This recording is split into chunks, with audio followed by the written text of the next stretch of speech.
नमो भगवते वासुदेवाय।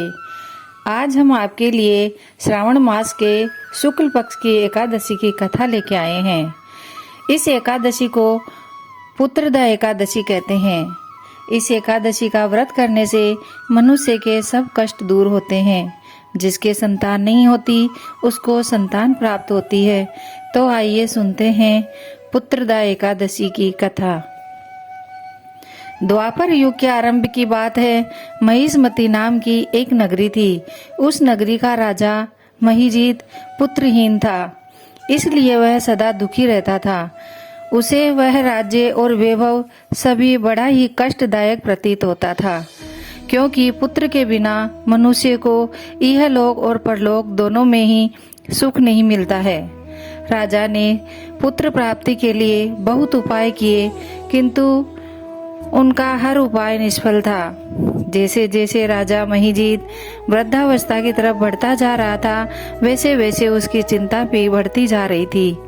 एक दिन राजा ने अपनी सभा को संबोधित करके कहा कि ना तो मैंने अपने जीवन में पाप किया है और ना ही अन्यायपूर्वक प्रजा से धन एकत्र किया है, ना ही कभी प्रजा को कष्ट दिया है और ना ही कभी देवता और ब्राह्मणों का निरादर किया है। मैंने सदैव अपनी प्रजा का पुत्र की तरह पालन किया है। कभी किसी से ईर्ष्या भाव नहीं किया, सभी को एक समान समझा है। मेरे राज्य में कानून भी ऐसा नहीं है जो प्रजा में अनावश्यक डर उत्पन्न करे। इस प्रकार धर्मयुक्त राज्य करने पर भी मैं इस समय अत्यंत कष्ट पा रहा हूँ। इसका क्या कारण है, मेरी समझ में कुछ नहीं आ रहा है। राजा के इस कष्ट के निवारण के लिए मंत्री आदि वन को गए, ताकि वहां जाकर किसी ऋषि मुनि को राजा का दुख बताकर कोई समाधान पा सके। वन में जाकर उन्होंने श्रेष्ठ ऋषि मुनियों के दर्शन किए।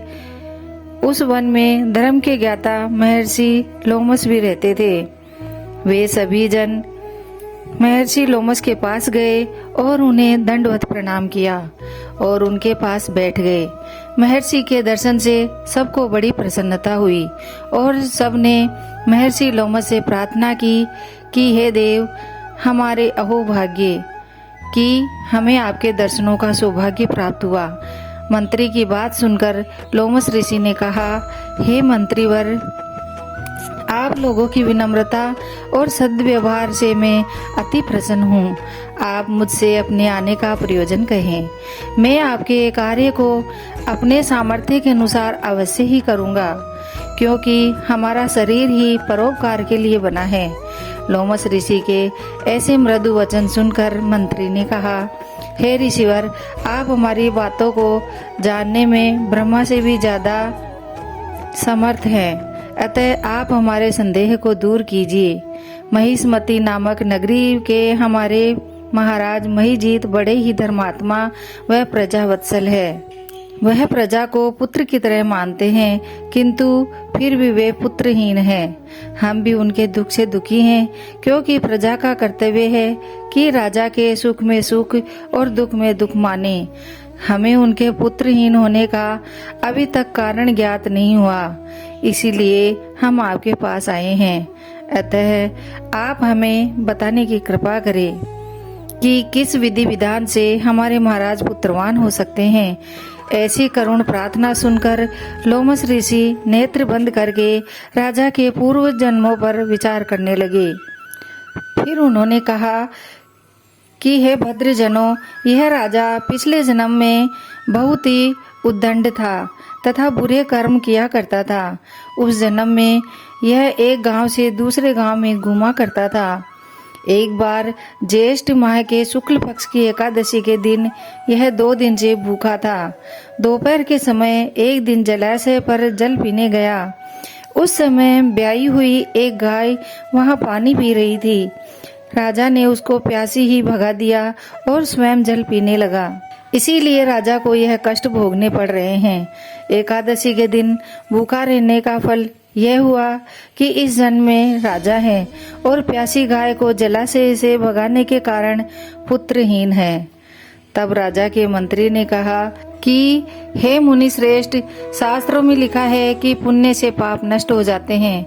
अतः आप कृपा करके कोई ऐसा उपाय बताएं जिससे हमारे राजा के पूर्व जन्म के पाप नष्ट हो जाएं और उन्हें पुत्र रत्न की प्राप्ति हो।